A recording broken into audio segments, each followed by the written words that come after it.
morning sa inyo lahat. Good morning, good morning, good morning. So it's time to be back.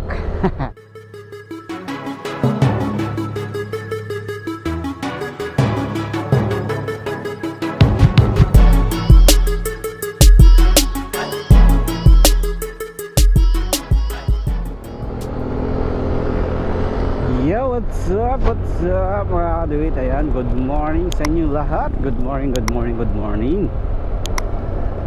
So it's time to be back. It's time to be back tuloy.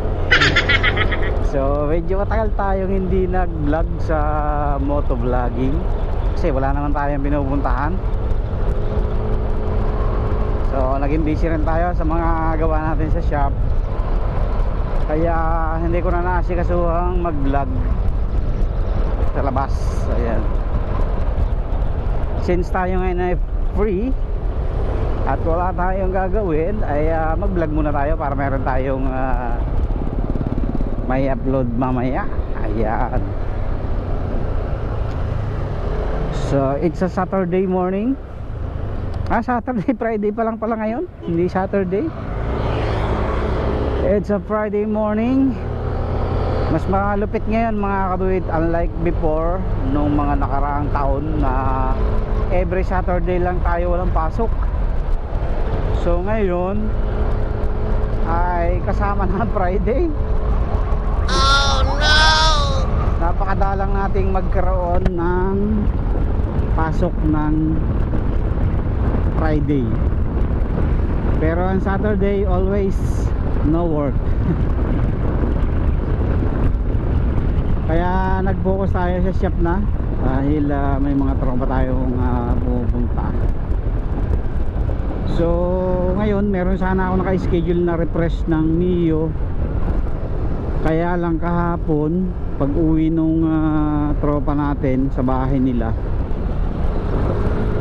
ay kuha na daw nung misis niya yung motor sa bahay nila. Sa munisipyo kasi nagtatrabaho yung misis niya. So siguro nakwento sa mga katrabaho na may problema, loss compression, singaw. Ayun, pinakuha kahapon, di sila nagkausap ng tropa. Pag uwi niya, usapan kasi namin umaga niya dadalhin. Pagbalik ko, kasabay ko na siya pagbalik, pagkahatid ko kay Commander. Ay nag-message sa akin kagabi na wala na raw dun yung motor. Naunahan na tayo. Sayang, meron sana tayong malaking gawa ngayon. Refresh na Mio Salty, Mio Soul pala, legit Mio Soul. Anyway, meron pa naman dyan maliligaw.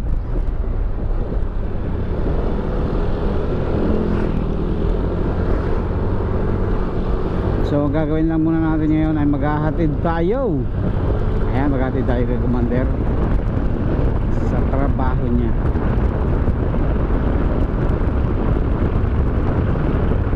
So time check 6:15 na. Kailangan natin medyo bilisan kasi malilate na si bossing.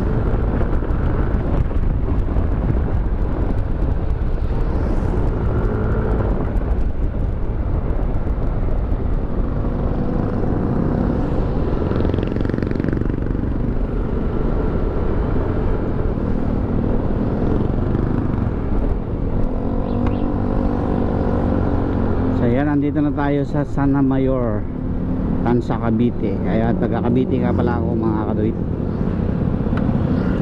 Caviteño, pero hindi ako legit na taga rito sa Cavite. So dito lang tayo nagkaroon ng bahay. Ayan, kaya dito na tayo ngayon.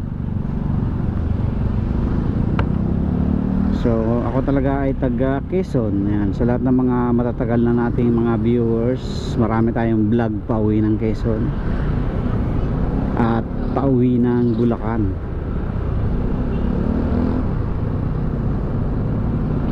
So since Hindi na tayo nakakauwi ng Quezon, matagal na. At hindi na rin tayo nakakauwi ng Bulacan, matagal na. Ay, wala tayong vlog. Wala tayong vlog.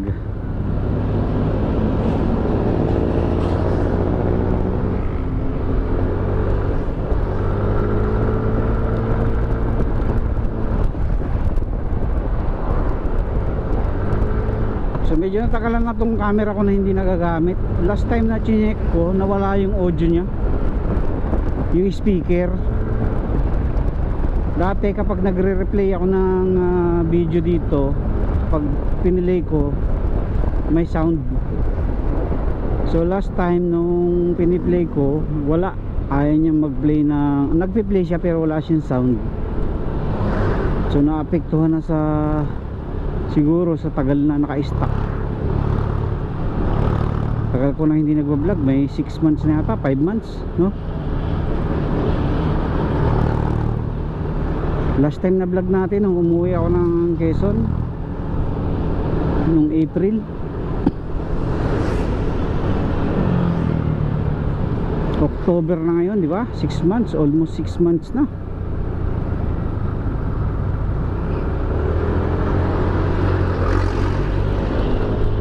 So gano'ng katagal na hindi natin nagagamit tong camera kasi hindi naman natin to nagagamit sa pag-vlog, sa paggagawa natin. Dahil nahihirapan ako. Sa cellphone na lang ako nagbablog. Cellphone ko yung ginagamit ko sa pagbablog. Ayan.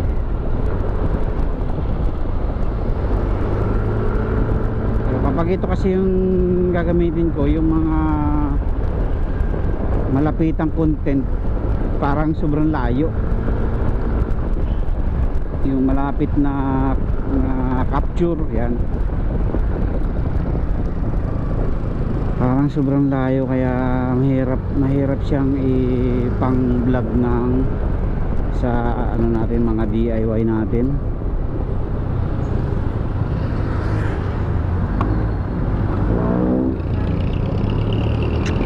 At yun nga pala, dun sa ating update sa mga motor natin, so tapos na yung wave natin. Next year ay meron na tayong pang alternate na gagamitin.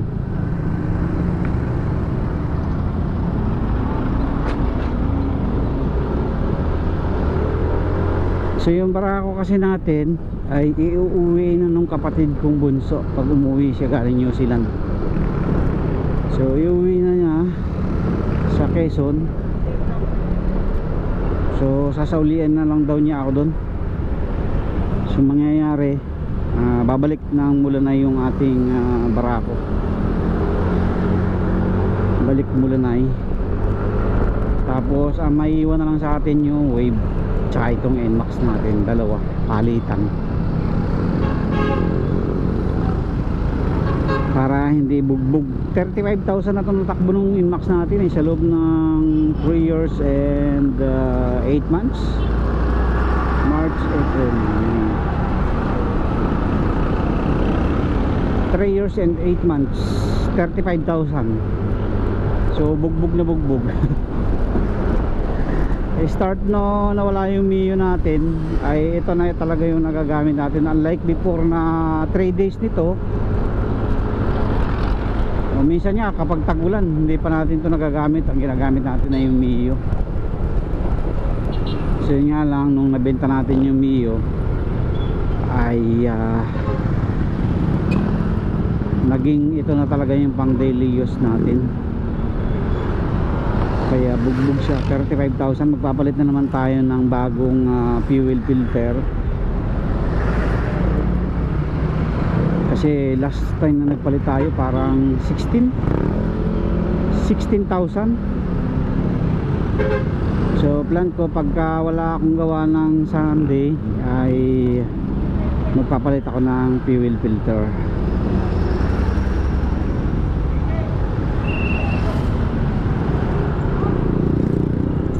Okay.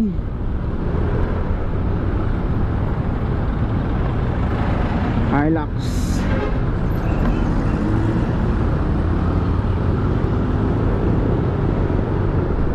Pehero na tayo. Oh, tibay talaga ng Hilux oh.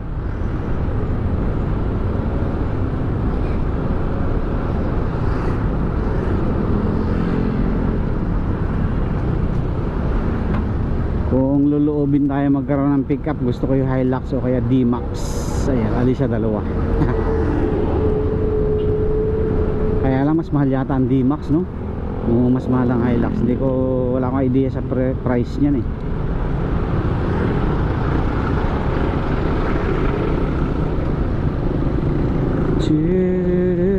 Wala bang ano dito? Checkpoint? Maraming sasakyan niya yun ah. Mga joyride sa kanto. Ano ba to?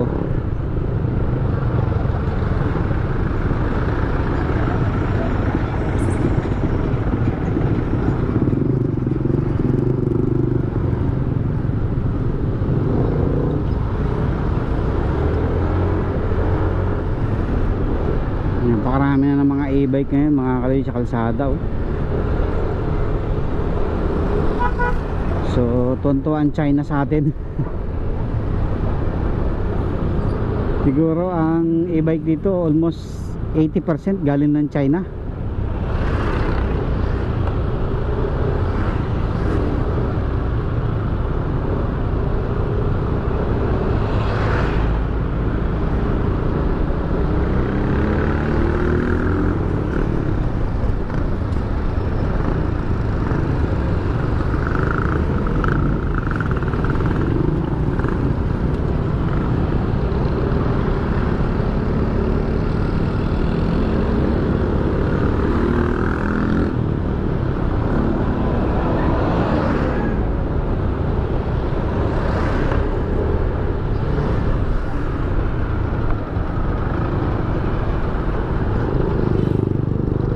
Makauna, malilate na si bossing.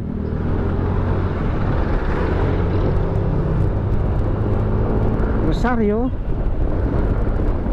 So kung walang traffic mga kaduit, mga 15 minutes 12 minutes kaya yung simula sa bahay hanggang dito sa EPSA. Kaso pag may traffic umabot kami ng 20 to 30 minutes dahil sa traffic.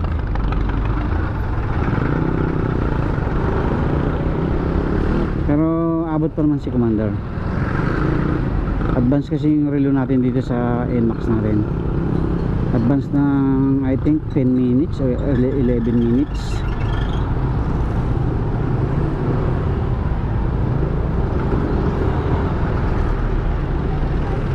Traffic, labasan, haba oh.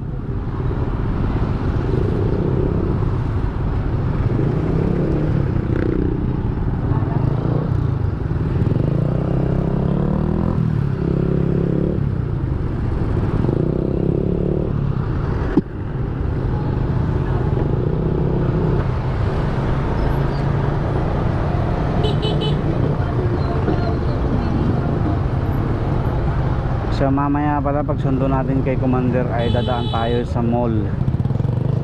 Ay ating, parang ako natatakot sa'yo. Oh, naka manual pa oh. So maghahanap ako ng side mirror bolt, side mirror extension bolt ng Yamaha. So naubusan tayo last time. So pumunta naman ako kay boss nung kailan ba yun? Monday, Tuesday. Binigyan ako pang Yamaha nga yung nabili natin sa ilalim na thread, pero yung sa ibabaw pang Honda naman. So ang kailangan natin ay pang Yamahang puro, yung pakaliwa ang pihit. Kasi yung binigay sa atin kay boss pang Yamaha na pakaliwa yung thread sa ilalim, bago yung sa ibabaw naman pakanan, pang Honda. Parang conversion sa Yamaha na side mirror, tapos Honda sa ibabaw. So pagka nag-convert ka ng side mirror na pang Honda, pwede. So So ang hinahanap natin ay Yamaha na puro, kasi yung Yamahang puro pakaliwa, kaliwa ang tread sa ilalim, kaliwa din ang tread sa ibabaw. So ginagamit yun ng mga tropa natin na nagkakabit ng extra switch or ng cellphone holder. Kailangan mag extension para tumaas siya, hindi sumabit sa flarings. So may ginawa ako last time na Mio Gravis, mayroon na siyang mini driving light, nasa kaliwa yung switch. So nagkabit naman ako ng horn switching, dual horn. Ngayon sa kanan ko naman nilagay yung switch, kaya lang ang problema, wala nga ako nung extension bolt. Hindi ko siya nalagyan. So ngayon maghahanap tayo mamayang hapon.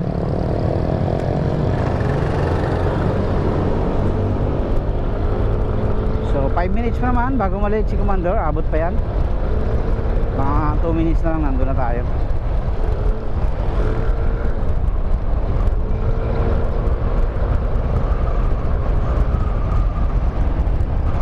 Naambon.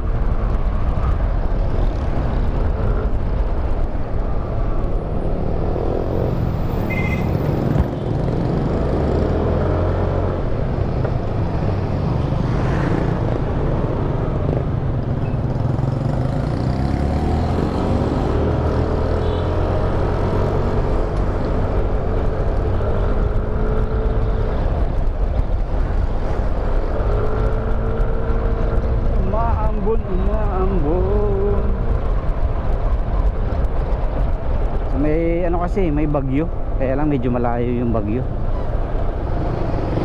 nanginang bagyo.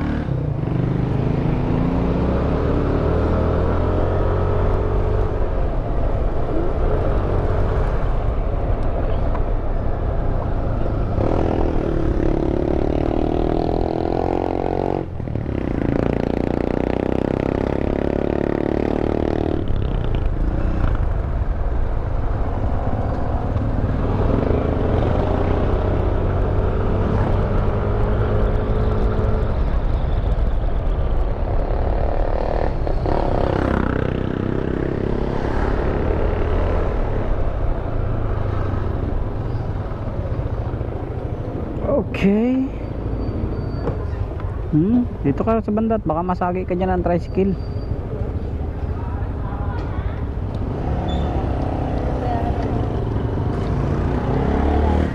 Mambo na. Okay mga kaduwid, nakabaghati na tayo. So babalik na rin agad tayo kasi maglalaba tayo. Maglalaba tayo para mamayang hapon or bukas, once na meron tayong customer, ay wala na tayong problema. Hindi na nakakapaglabas si Commander dahil pagod yan. Namamarites na nga ako doon sa amin eh. Mga dumadaan sa nagbubulong-bulungan. Ako ang naglalaba sa amin, ba't daw yung asawa ko hindi naglalaba? Minsan may mga dumaan. Pansin ko yun anya, siya ang naglalaba sa kanila, hindi naglalaba yung asawa niyan. Namaritis pa nga. So kaya hindi naglalaba si Commander dahil nga pagod siya. Tapos ako, wala akong pasok ng Friday at Saturday, kaya yun, alangan namang intayin ko pa siya na siya ang maglaba, di ba? Alangan naman na paglabahin ko pa siya tapos ako tatambay lang. Eh sanay tayo sa labahan, simula elementary hanggang ngayon, labandero tayo.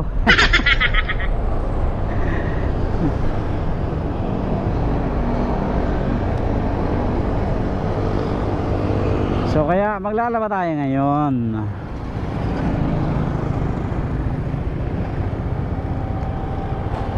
Ayan o, e-bike ang service nila. So yun lang mga kaduit. So hanggang dito na lang muna yung video natin. Na-miss lang natin mag motovlog. Ayan, pagka may mga lakad na ulit tayo, siguro by December na yun or by November sa Ondas, kasi plan ni Commander na umuwi ng Bulacan. Taga Bulacan kasi si Commander San Ildefonso, Bulacan. Ayan, plan niyang umuwi sa November 1 para dalawin yung kanyang mga lolas sa sementeryo. Ayan, so baka makapag-vlog ulit tayo doon. So simula nung nagkaroon ng incap, hindi pa ako nakakadaan ulit ng Maynila. Ayan.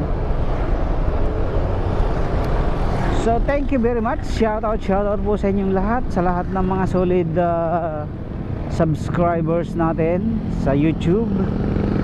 Wala na, bagsak na ang YouTube natin sa views ngayon bagsak na. Nasa Facebook na lahat at nasa TikTok. Ayan, shout out po sa mga solid subscriber natin dito sa YouTube. So mayroon din po akong TikTok, same lang dito sa YouTube, ang pangalan DIY TV. So may TikTok shop po tayo sa mga gustong mag-order. Ayan, meron po tayong showcase doon. Meron din tayong mga video affiliate. Baka meron kayong gustong bilhin at nasa Yellow Basket natin. Ayan, check out nyo na doon. Sa Facebook naman, D-Rabi, yung aking personal account na monetize na rin. Yung aking page na D-Mototech ay matagal ko nang hindi na asikaso, pero almost 1,000 followers na rin tayo doon. So gusto kong buhayin rin para kung sakali man ay mayroon tayong backup account. Ayan, na pwedeng ma-extrahan natin. So affiliate na rin po ako sa Shopee, Facebook to Shopee, Shopee to Facebook. Ayan, affiliate na tayo. Hinihintay ko na lang yung sa payment method natin, dahil yung ating payment method ay naka-pending pa. Kaka-fill up lang natin ng kanilang requirements last week. At yun, once na ma-approve na, mag-uumpisa na tayo na mag-affiliate sa Facebook. So ngayon kasi mas marami nang nanonood talaga sa Facebook kumpara sa YouTube. Ayan, sabayan natin ng business minded yung ating mga social media, para kahit hindi tayo kumita sa ating mga content, ay meron tayong kita sa ating mga pinopromote na product. Ayan, shoutout po sa inyo lahat. Thank you very much po. God bless po. Thank you.